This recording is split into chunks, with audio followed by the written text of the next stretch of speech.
To let's get into the meat and potatoes. First of all, let me ask you, Jake, before we get into the details. What'd you think of the draft? How you feeling? I've watched a couple shows, and commentators were a little underwhelmed. Not me. I love the draft. All the picks we have here. What's your thoughts? Yeah, I think the whole thing with that is, Mike, we were sort of talking about this prior to the show. I think it's just the lack of sexy picks. We took guys that were more so in the need category and then just adding depth after that. It started with corner, right? We needed a corner. That was like our one glaring need. And we got the guy. We got Kaiir Elam. I love the pick. Yep, he's wearing number 24, Antonio. You are correct. Um, yeah, I was so happy with that. I've been high on him since day one, and I'm just thrilled that we have a guy like that. And then the best part is he is bought right in. I mean, the second he comes to the city, apparently he's wearing a Josh Allen T-shirt on his flight in, and then he goes to the Sabres game the day after, and Yeah, it's Rick Jenneret's last game that he's commentating on, so it's phenomenal. And then you see the Bills players up there. So he went to the Sabres game with Josh Allen, Dawson Knox. There was a couple other Bills players in there, and they showed him. They gave a standing ovation. He has the Josh Allen T-shirt. He stands up and stuff. Everyone loves him. So he's all Buffalo. And I yeah. guess there's been just a couple comments made and stuff. And I guess the second he got drafted, he already was asking for a playbook. So this guy, he's ready to get right down to business, and I am ecstatic. And Antonio, I might echo you there. Didn't know the perfect draft was possible. I'm not going to say it was perfect, but it's pretty damn close to perfect. There was a couple guys I would have maybe liked to take in the third round, Nakobe Dean being on the board. I don't think Terrel Bernard is going to play much this year. He's probably going to learn a little bit. I know he was talking, and he said, I've always looked up to Matt Milano. He's going to probably play Will. I think he's your prototypical 4-3 defense Will linebacker. So really good instincts on him. 7.5 sacks too, which is awesome. But I was kind of hoping maybe we would go with Nakobe Dean there. Yeah. But I'm okay with the Terrell Bernard pick. I don't think it's a bad pick by any means, but there were a couple other guys there. Tariq Woolen was still on the board, Mike. Maybe we could have Yeah. doubled up on corner. We did get a corner eventually later on in the Yes. draft. But yeah, it's I think for the most part, we picked some really good positions. We have fantastic depth now. So all is well. Yeah, I'm pretty happy. The rich just got richer. That's all I got to say. Yeah, we'll talk about the Terrell Bernard pick in a little bit, but the Kaiir Elam. One way you can, both our dads wanted Booth, right? Your Right. dad, my dad. They're a little disappointed in our live draft show, and there's no better way to get on my dad's good side than to support the Buffalo Sabres.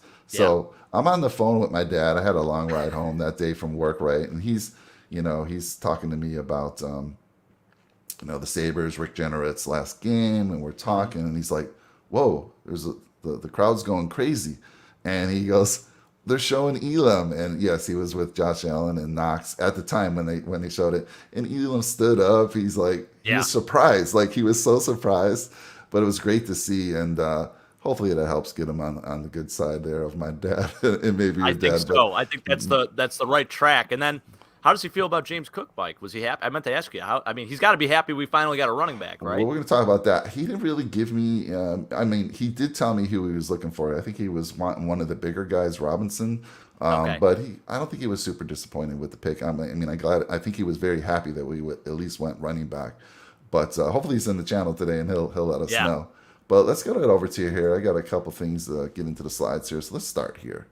So let's talk about Kaiir. I mean, there was a reason you and I, especially after Levi Wallace left, were like, it's so clear they're going to be going cornerback in the first round, and we both looked at the data, and it was Booth and Kaiir who we felt would be there when we got down to 25.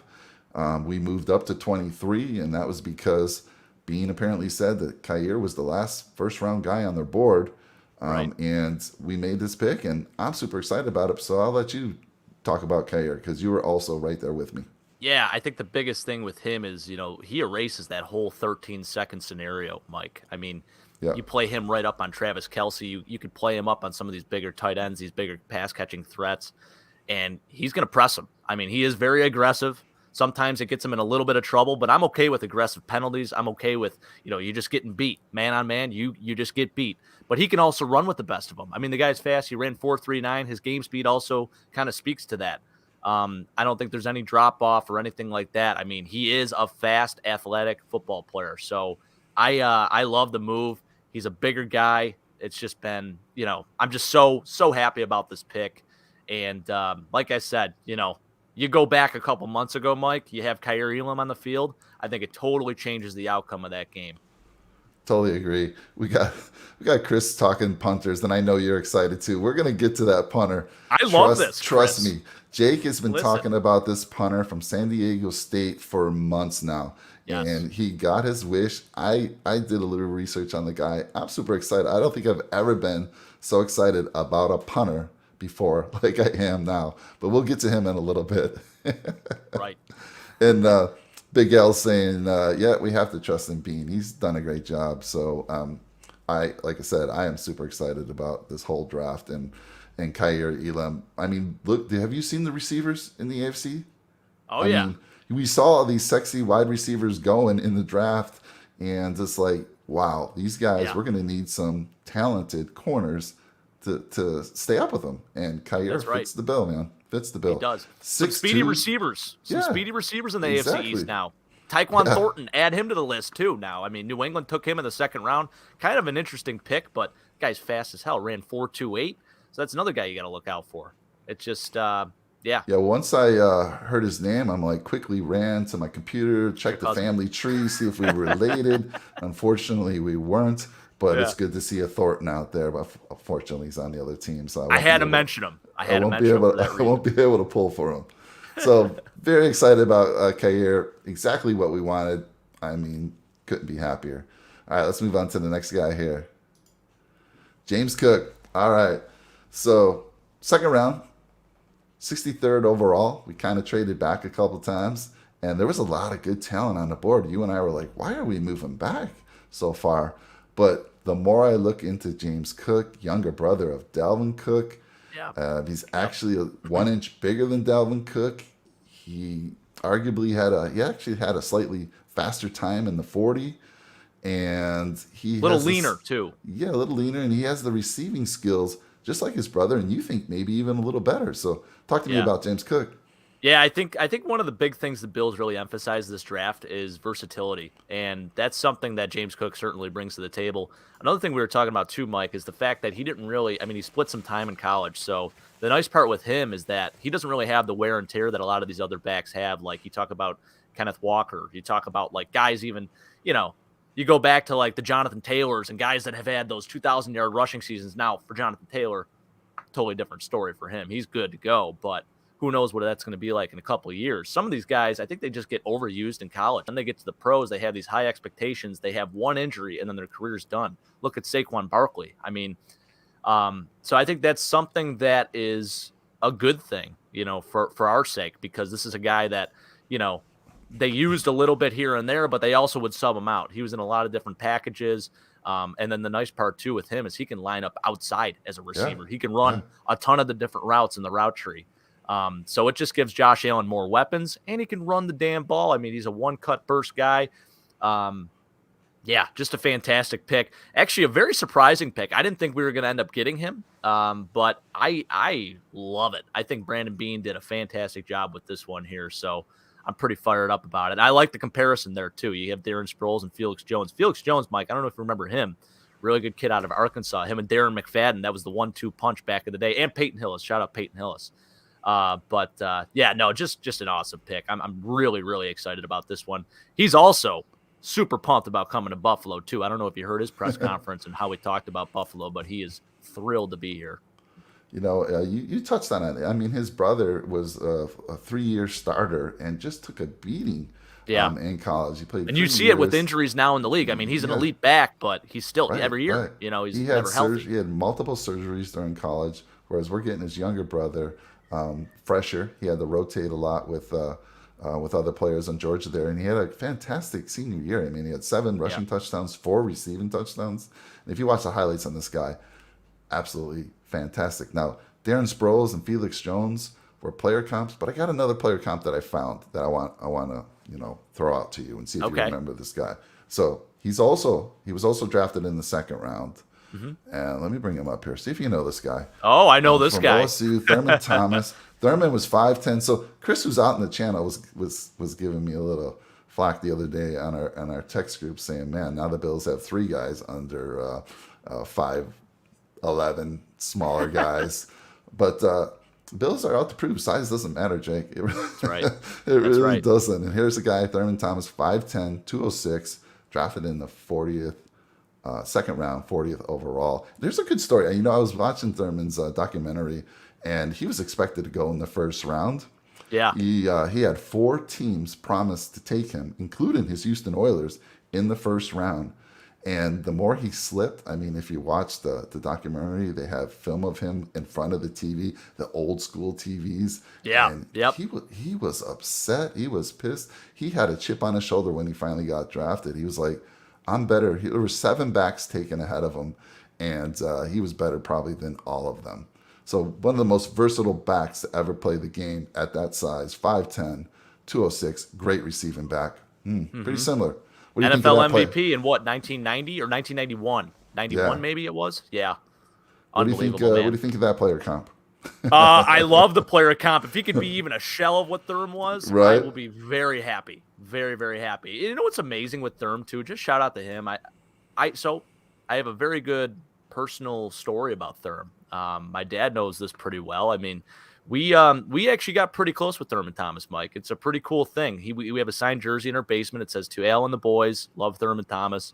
So we used to work out at his facility when we were playing football back in the day. So it was Cool. Thurman Thomas Sports Training. He had a facility up here in Elma, and now it's STA. Shout out, that's the new gym that I'm at, and they actually moved to a new spot. But pretty cool. He really he took an interest in us. He's a very down to earth guy. Would always talk to us every day. Just a really cool dude. Then he actually purchased an indoor league team called the Rochester Raiders. And he gave us tickets, and we sat right behind him and his family, like 3 rows up. And it was the coolest thing in the world.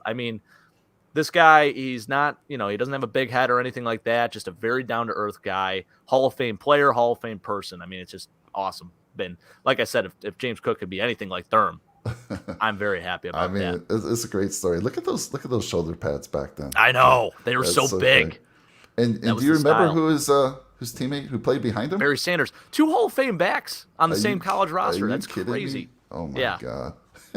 Yep. And you know what's crazy, Mike? My dad had an offer from Iowa State, and he almost went to Iowa State, and he would have been playing against both Barry Sanders and Thurman Thomas What? if he Are would you have kidding me? pursued it. He should have done it. He didn't do it. Wow. But yep. Shout I out love Big Al. that. So Chris has this to say about James Cook. Guy effortlessly accelerates. We'll see if he can handle 12 plus tackles a game in the NFL. Yeah, we shall see. I think they'll have no problem. But that's not that the Bills. The Bills aren't a pound and ground type of team, but just the excitement that he brings in the receiving game. Oh my God, I'm so excited about that. What's great? Can't wait for the season to start. Oh, me too. And what's amazing is just the amount of depth that we have. Now we have James Cook. You got to think too, Mike. Are we going to cut one of our running backs? Is Zach Moss? Is he on the bubble now? What do we do with Duke Johnson? I think we have to keep Duke, right? We sign him in free agency. He's supposed to be the receiving back. And then we get a guy that can do both. So, and then Devin Singletary. Phenomenal end of the year. He's got the motor. He's motor Yep. Singletary, Yep. right? So, it's going to be interesting to see what we do with our running backs. It really is. And I think we can kind of sub them in and out, kind of like what we did with our defensive line. James Cook might be the guy. And then we have like the guy that comes in for goal line packages, the guy that comes in for those tough, hard runs. And then just your normal third down back too. So it's going to be really interesting to see how we work with that system. Well, we have Singletary signed just through this year. He's Right. Unrestricted free agent after this year, and then we have Moss signed for the next 2 years, and like you said, Duke Johnson for this year. So yeah, it's going to be interesting to see if I don't see them cutting Moss. He's on a cheap contract, and I don't see them obviously cutting Singletary. No way. Duke, he only signed a small contract, so don't know. It's going to be interesting, but. Yeah. They're not all going to be active. I can tell you that much. So right. it'll And be interesting. Zach Moss was a healthy scratch in multiple games this past season. So it sort of tells me a little bit about what the coaching staff thinks about him. Maybe he needs some more time. I don't know. Maybe he needs to be in a better system. I'm not really sure. I was a huge Zach Moss guy too when he got drafted. I was super pumped about him, but he really hasn't lived up to the expectations that a lot of people had. Yeah. All right. Well, moving on here. Big shout out Yes. to Kyle Brandt. I Yes. mean, maybe the most epic announcement for a draft pick ever. And I mean ever. Love this and guy. I actually got audio of this. So I'm going to play this for you. Hopefully, you've all seen it. If you haven't, I have the actual live broadcast in the description below. But let's listen to this, because if this doesn't excite you, I don't know what will. So let's go. Let's roll this thing. Good evening, Las Vegas. Good evening, my brothers and sisters on the NFL Network. And good evening, Western New York.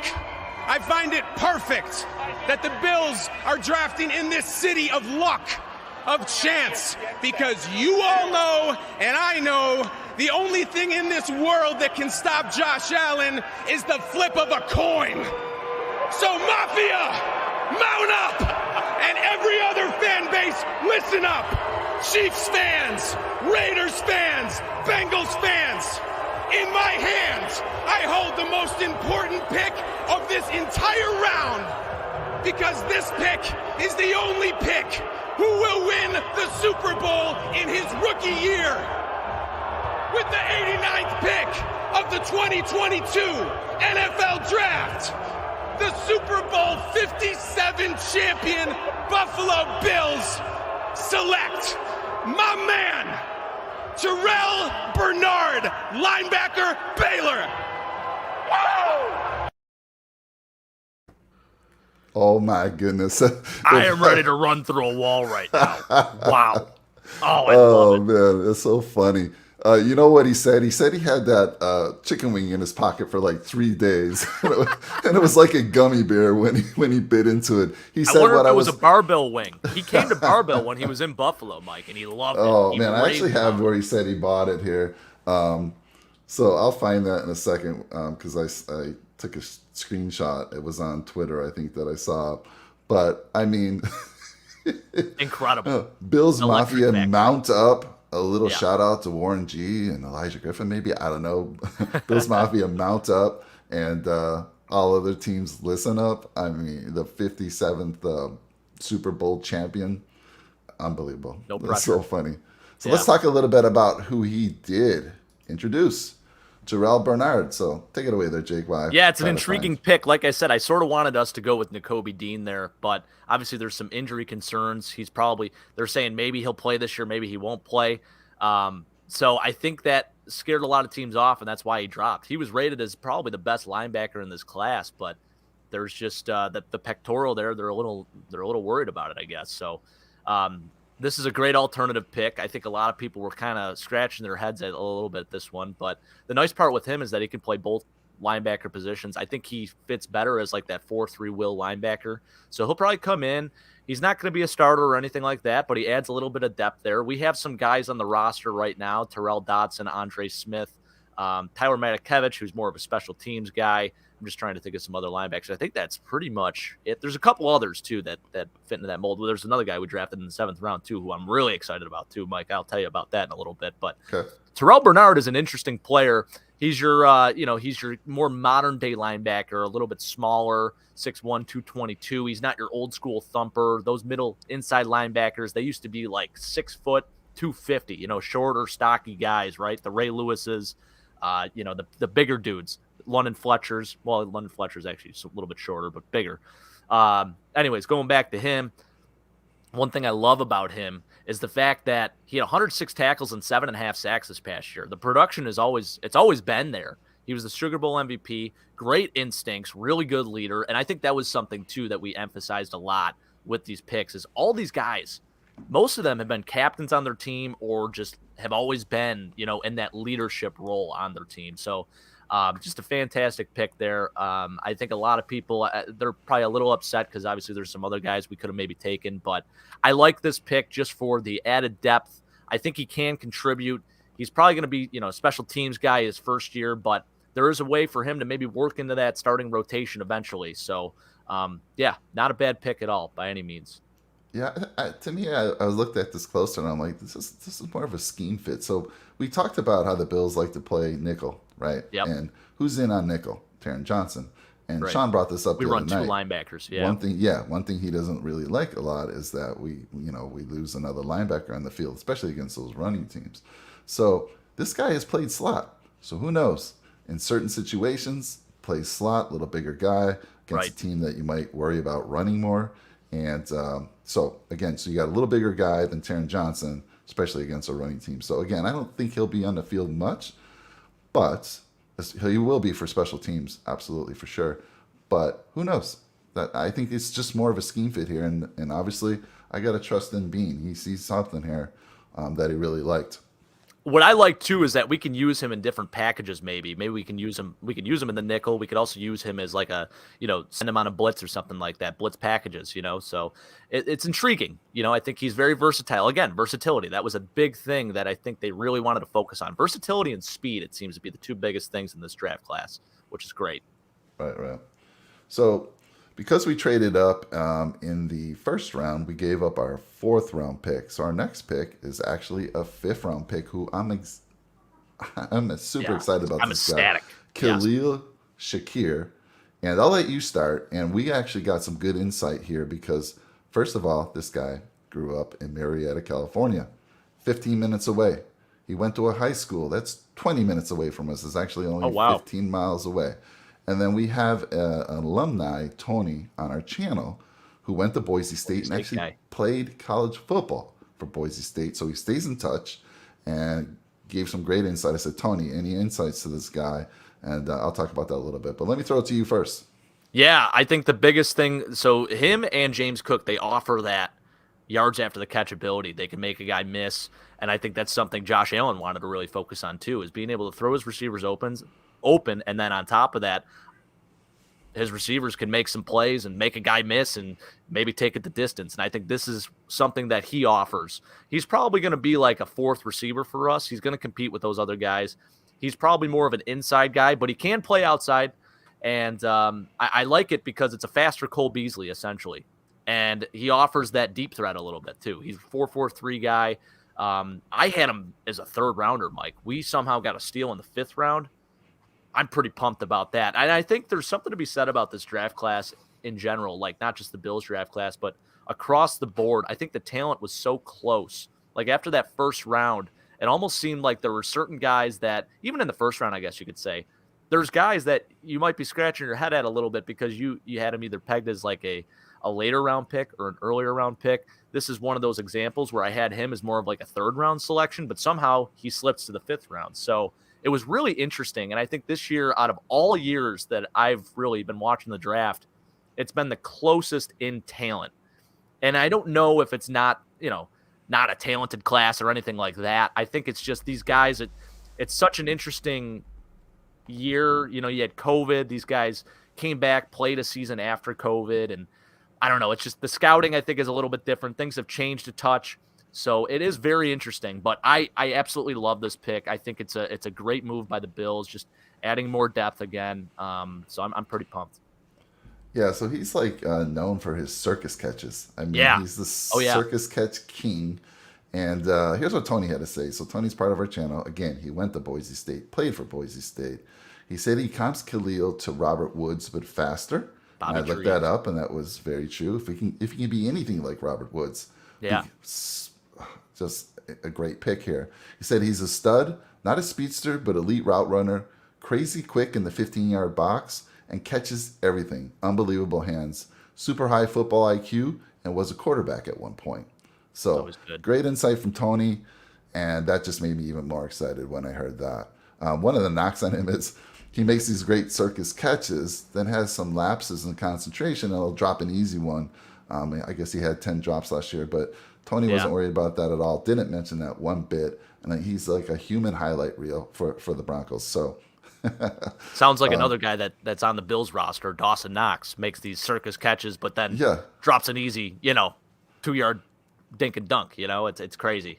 But sometimes that happens, Yeah. I think it'll be okay. I'm not too concerned. No, I'm not too concerned at all. And just another great add to that offense.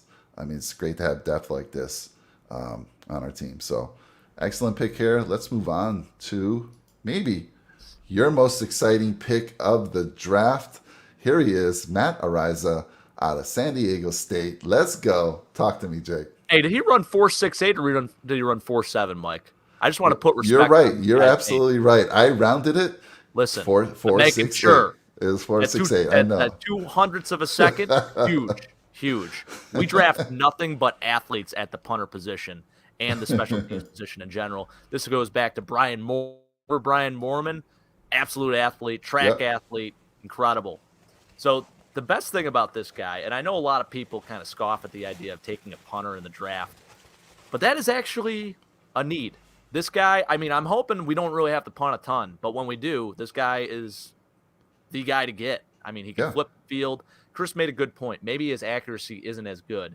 And I think that there is maybe something to say about that. Jordan Stout, now we'll talk about Jordan Stout a little bit too from Penn State. He was the first punter taken off the board. That guy, you got yourself a real good punter there. He's got a nice balance of both. But with Matt Araiza, the guy averaged, 51.1 yards a punt or something like that, which is insane. He set a ton of records, won the Ray Guy Award. He's got an absolute boot on him, and I think it's going to help a lot. I mean, it's interesting too because I think he played. I know he played place kicker and punter. The one knack on him is that he never held. So there is an interesting, I guess, concept there because we may have a quarterback hold. I don't know if he's going to be the guy to hold. But I think the versatility that he offers, being able to be a kickoff specialist, being able to obviously kick field goals. If we need a guy, if Tyler Bass, something happens to him, maybe he has to come in during the game. He can kick field goals too. So I think there's a lot more positives than negatives with him. It is interesting that he slipped that far and that he wasn't one of the first punters taken. He was the fourth. So I love the move though. I've been so high on Matt Araiza from day one. And another guy, him and Kaiir Elam, those were my two guys. Those are the two guys I just wanted the Bills to make sure they got. So, and that's a good point too, Dad. The left-hand ball spin, I think that's huge. So you add that with his boot. I think Matt Hack probably going to be packing his bags. Appreciate your service, sir, but that's about it for you. I think this is our guy of the future, and I can't be more excited about it. Yeah, game changer. And then I've never been more excited about a punter, and that's mostly because of you. But after I looked into this guy, I'm like, oh my goodness, I don't know if I read this wrong. And of course, it wasn't all in the air, but it said he had multiple 80-yard punts last year. So unbelievable. Can kick field goals. Runs a 4.7. He's 200 pounds. So you got an extra coverage guy now running down the field. So absolutely love this pick. And I saw some folks thought he might even be a top 100 pick. Prospect. So, top 100 prospect. Yeah. So, I mean, fantastic. It's awesome. It will be interesting. So he was in San Diego State, right? So San Diego State, the weather out in San Diego, Mike, it's probably it's not that far from here, right? I mean, it's relatively nice out there. 1 hour away. A little different than Buffalo, So it's going to be interesting to see how that ball flies in the air, if there's a little bit of a difference or not. But I think he'll be just fine here. I am pretty pumped. I was at a Bills game back in the day when the Raiders came to town, and Ray Guy, it was a cold day, and Ray Guy had no problem kicking the ball. There we go. If he won the Ray Guy Award, that great player comp right there. That's right. Ray Guy could kick that ball so high and so far. Man, I love it. Maker. Ray Guy did not kick field goals either. So, there we go. All right, punter on the board there. Our round 6, 180th overall. Next up, cornerback. We go back to cornerback. Christian Bendford from Villanova, taken in the 6th round. We had 3 6th-round picks, 185th overall. So talk to me a little bit. What do you know about Christian Bendford? Yeah, I know a little bit. So he's a small school kid. He played nickel. He played corner. He played safety. And he's going to come in as a corner, I guess. That's what Brandon Beane's saying. So he's going to play corner first. They're going to start him there and see what happens. I think, again, versatility has been key. And this is just kind of adding depth to our cornerback corpse. It's going to be interesting to see who makes the team there. We talked about Elijah Griffin, Mike. I think he's certainly an up-and-comer and a guy to watch out for. You still have guys like Cam Lewis I think Cam Lewis is a free agent technically, though, I want to say. Or is he on the roster still? I'm not entirely sure. Good question. Yeah, that's one I got to figure out. But you look at all the corners that we have right now, this is just adding more depth. I think the versatility factor is huge. The fact that he's kind of played all over the place is important. And he's a bigger guy, 6'1", 205. So That was a point of emphasis too. I think this whole draft class with the cornerback position, I've never seen so many big corners in one class. So it is pretty interesting. I think these guys are just getting bigger, faster, and stronger. I know that's pretty cliche to say, but it's the truth. So I'm excited. I like it's a good pick, good depth pick. We'll see what happens. Yeah, so Cam Lewis is signed through 2022. Okay, so we still have Cam. Okay. And he's a restricted, not an unrestricted. He's a restricted free agent next year. Right. As well. Okay. Yeah, we're paying him about roughly about $1 million this year. Gotcha. All right. Yeah. So it's going to be that final spot for corner. There's going to be a battle there, and it could be a Rashad Wildgoose type thing, right? So maybe he gets a practice squad type thing where he gets picketed and another team takes him or something. Yeah, you mentioned Elijah Griffin, and that's interesting because Elijah Griffin was a 4-star recruit at USC. He was their top corner. Yeah, he was undrafted and picked up by the Bills last year. He spent the whole year on the practice squad, and again, practice squad players that get to play or get to practice with the team. So a lot of experience there last year going against one of the best offenses. And he's like 5'10", he's like 200-pound guy, and he ran about a 4.55, I think, in his 40. Yep. So you never know. I mean, they've and I think they signed him again this year, future contract, what have you.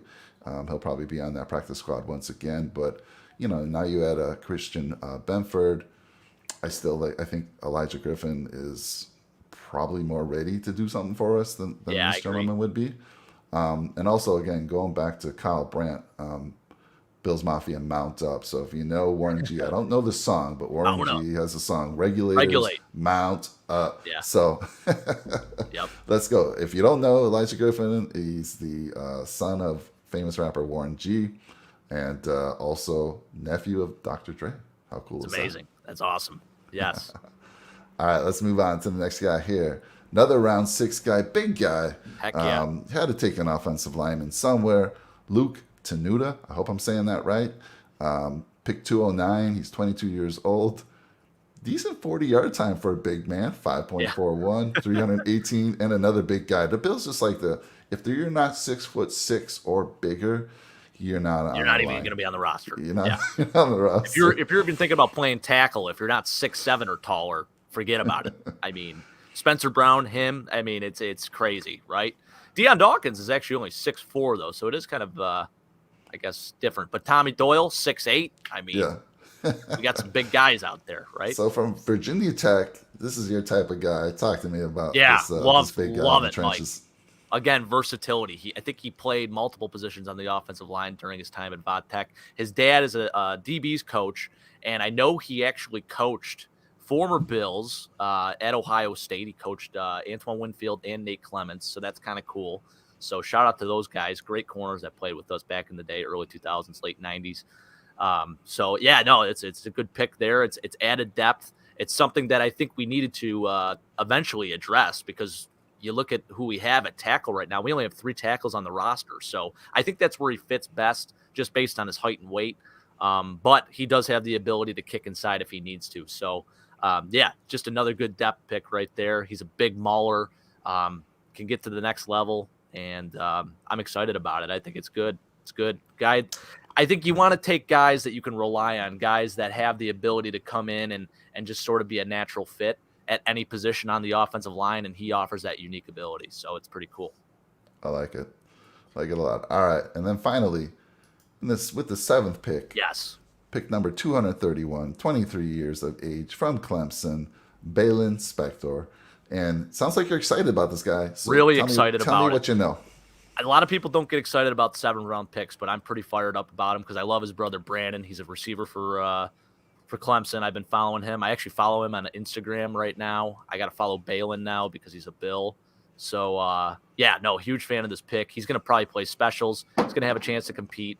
He's got the instincts again. He's not like a tremendous athlete or anything like that, but he's one of your just traditional, like hard-hitting linebackers, just an all-hustle player. He has the production. I think he had 231 tackles over the last 2 seasons at Clemson, so pretty impressive there. He's a 2-year starter. Comes from a Clemson family. His dad played at Clemson too. It's a nice pick there. Again, these last few rounds here, I mean, it's just really the rich getting richer at this point, Mike. Yeah. So it's one of those things where you take one of the best available players left at this point, and he was certainly one of those guys. And when I saw we took him, I'm like, man, this is great, because I love his brother Brandon. I'm a big fan of him, so this is awesome. Baylon Spector, awesome. Phenomenal pick. I knew you'd have a little insight to this guy because I'm a psychopath, Mike, and I follow guys like this. So, All right, well, that's it, man. So that is our 2022 draft class. Super excited. I mean, when you're a team like the Bills, Jake, and you're looking for just those pieces, I mean, they were all in free agency. We signed, bless you there, sir. I'm waiting for it. Not yet. It was a fake one. When you make the big moves like we did with Von Miller, and you're just looking for those few key pieces to get you to that Super Bowl. And you don't want to change the chemistry too much. The team is set. You just need to add a few pieces. And I think we did just that. I mean, going with the cornerback in the first round, I know it didn't make our dads happy. And I know. But most people that I saw out, I was checking out Reddit, the boards there. I asked you how things were around town. Most people were very positive about it. And with the welcome that he got at the Sabre game, I think that speaks volumes as well. So love the pick. James Cook, I think is going to be a star. I do. When they first took him, I'm like, oh, I don't know much about this guy. Let me go research it. The more and more I researched the kid, I mean, fantastic. And again, you see all these different comps. Who knows? He just could be a star. He really could be. So the potential's there. I'm not sure. What'd your dad think? Did you ask him about that pick? Because he liked the pick. He definitely liked the James Cook pick. I think there were other guys that he maybe wanted above him, but he was happy with it overall. I think Dad's pretty fired up about that. What do you think, Dad? You have any comments about that? I want to hear a little bit more. While he's chiming in here, I will say that we did see Breece Hall go to the Jets, so we're going to find out real quick whether we made the wrong choice. We're going to see this guy twice a year, and it's going to be interesting. So I was like, if any team took Breece Hall, I was hoping it wasn't in our division. But, for me, and by the way, I think I interrupted you here, but I just want to, after you speak, I want to talk about who you think really had an amazing draft, what teams. So I'm sorry, I interrupted. No, you're good. No, I was gonna kind of work into that a little bit. Yeah, obviously the Jets had one of the best drafts out of any team. Unbelievable. And I think they made it a point to pick some players that are difference makers, guys that are good value picks. Jermaine Johnson at 26. Are you kidding me? Like, how the heck did he slide that far? I know. Just a great job by the Jets swooping in. Yeah, they give up some late round picks and stuff like that too. They didn't really have they didn't have a ton of picks after the fact. I think they only had 4 or 5 total picks in this draft, but all of them impact players, phenomenal picks across the board for them. So they mean business. They don't want to be a punching bag anymore. So, and shout out to Georgia. My gosh, 15 players drafted. I think that's the most in the modern era, which is incredible. I mean, you don't see that. No wonder why they won a national championship. Then there were more players that signed even after the draft as undrafted free agents. So it's like that entire team is basically just loaded. I mean, we already knew SEC schools, the team's they're loaded with NFL talent, right? But 15 guys to get drafted is amazing. Amazing. And what conference did our cornerback, our number 1 pick, play in? He played in the SEC. Absolutely. Played against some talent.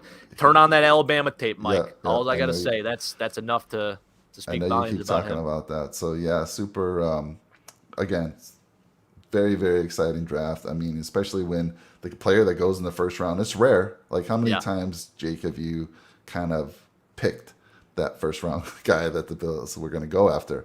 Probably doesn't happen often. I don't know. Maybe with you, you're pretty darn good at picking things. But it's a rarity. And we even saw on our giveaway, people were all over the board. They definitely wanted a running back. There was many that thought Booth was going to be the guy. And I can only think the reason Booth wasn't is because of the injury concerns, right? He missed the combine. He missed his pro day. He announced after his pro day that he had surgery on a core muscle, whatever the heck that is. But so the concerns were there, and he had injury issues even prior to that. So, and he got injured. What was funny, listening to it, he got injured, pulled a hammy, practicing for the 40-yard dash for the combines. Yeah. So we got injured. So that's tough. Yeah. Right. So I feel like that was what pushed him down the board. And yes, the biggest winner for me in the draft was the Jets. Now I talked to a huge Jets fan, a good friend of mine. He I've gone to his house to watch Bills game and Jets games. He loves what they did. The only thing he said is, and he wanted one of these folks earlier, is protection for Zach Wilson. Right. Yeah, And I they agree with that. I think Yeah. they only took I think they only took one offensive lineman, and Yep. it was a late round pick. So he wasn't too happy about that, and that definitely hurt them last year, right? Right. Zach Wilson was running for his life, Hey, but good news for us.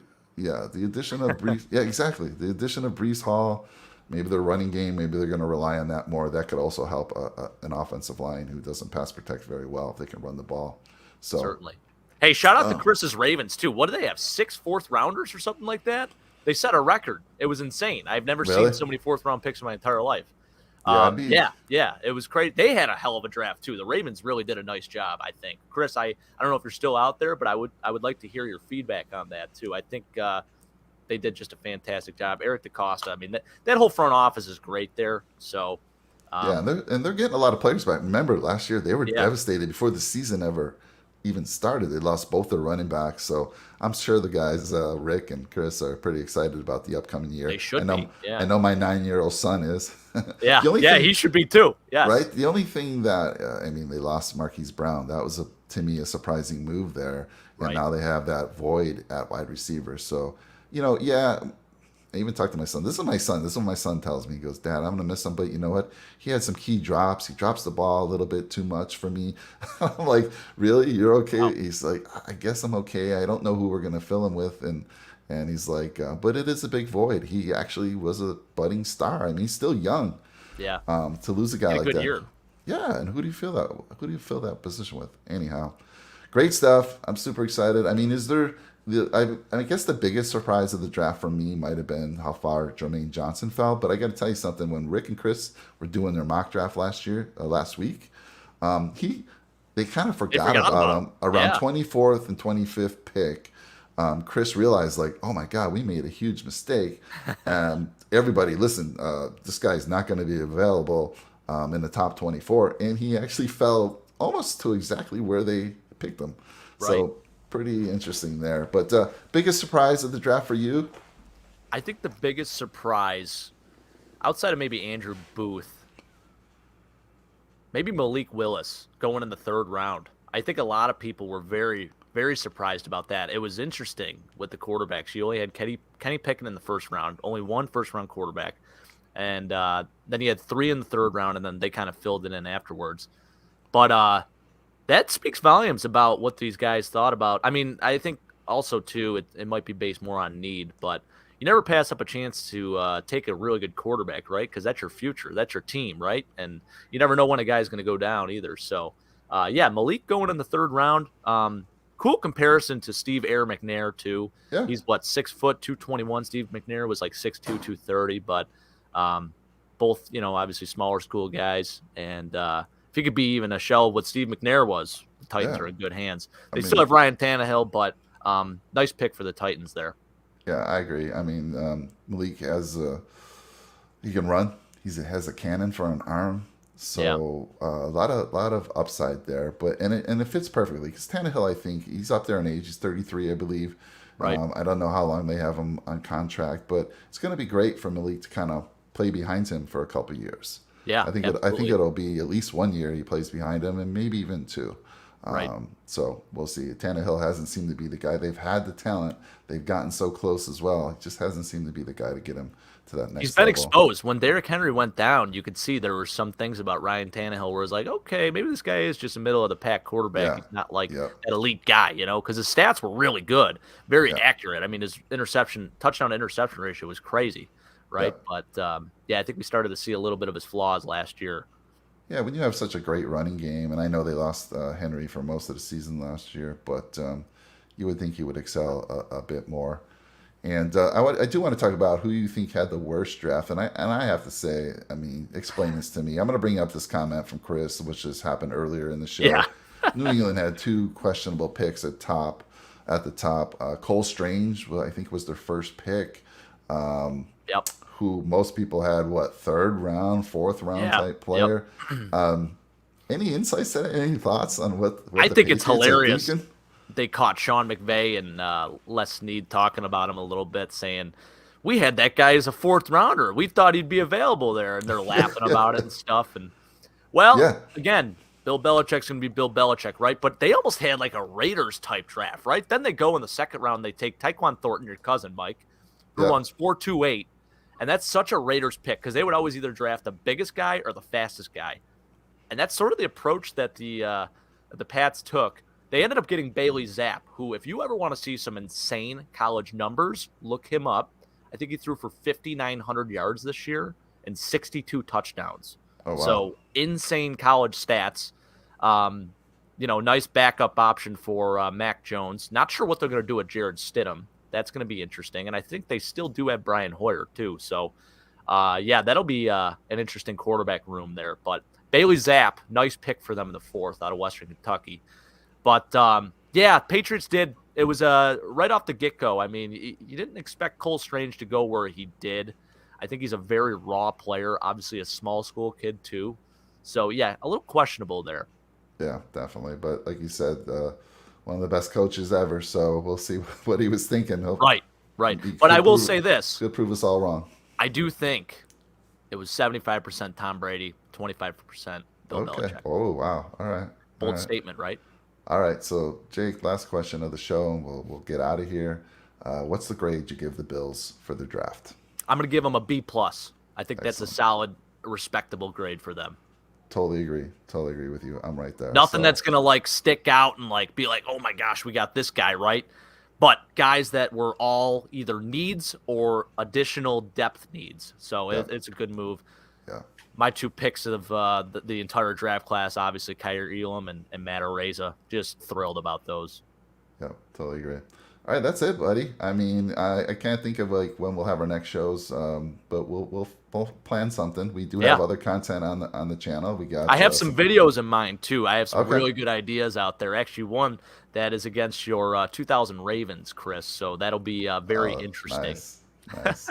Yeah, so we might do some more of those. We did 5 videos on corners. We did 2. Actually, you did the 2 videos. We did 3 videos on receivers. And I saw after Kaiir was picked, more people are watching the Kaiir one. He wasn't getting much love until after the pick, and then your video on Alex Pierce. How about him going 50th? Oh man, he was so close, close to us, right? But you know what? Things happen for a reason, and I'm glad we took Cook. I really am. Me too. Right. So I think Cook is going to contribute next year. A lot more, not a lot more. I mean, I think Pierce is going to be a great player in the NFL. So But anyhow, it was a need that a lot of people felt we needed, and to some degree, now that I look at it, I have to agree with them, and I'm glad we took him when we did. So absolutely, good stuff. So Jake, thank you so much. We're going to reach out to the winner of the $250 gift card. We appreciate all the subscribers of the channel. We're up to 444, man. It sounds like I need to run to Vegas and bet those numbers. We're up to 444 subscribers. Hopefully we keep going up. And again, we have golf shows every week. Tony and Rick bring you some of the best DraftKings golf content around. They also share their betting cards. They've been doing quite well. And then Rick and Chris bring you some of the best fantasy football content around, because they play, I lost count on how many leagues they play in. They play in every type of league imaginable. I didn't even realize there were that many types of leagues out there. So they're going to be bringing all that content. Like, they're going to be talking about those different types of leagues and the strategies around each. So pay attention to that. If you're looking to venture outside of a basic fantasy football league, you're going to want to watch their show. So good stuff. Any closing thoughts, Jake? No, I'm just waiting for the schedule release now, Mike. May 12th. Oh, yes. Pencil it in, baby. By the way, all right. So we know the Bills are playing the Rams in SoFi Stadium. When that announcement comes, and when we see the date, I want you to talk to Big Al and see how you guys can get out here. I love that. We got a place for you to stay. You don't have to worry about a hotel. Got a nice little area here in my house for you and Big Al, or bring the wives. I don't care. Whoever wants to stay, we can save you the money there. Just get out here. We'll all go to SoFi. So check that out, all right? Okay. I will definitely keep that in mind. Absolutely. That sounds great. All right, everybody. Take care. Go Bills. Oh, man. When's the season start? I know. All right. Bye, everyone. Thank you. Go Bills.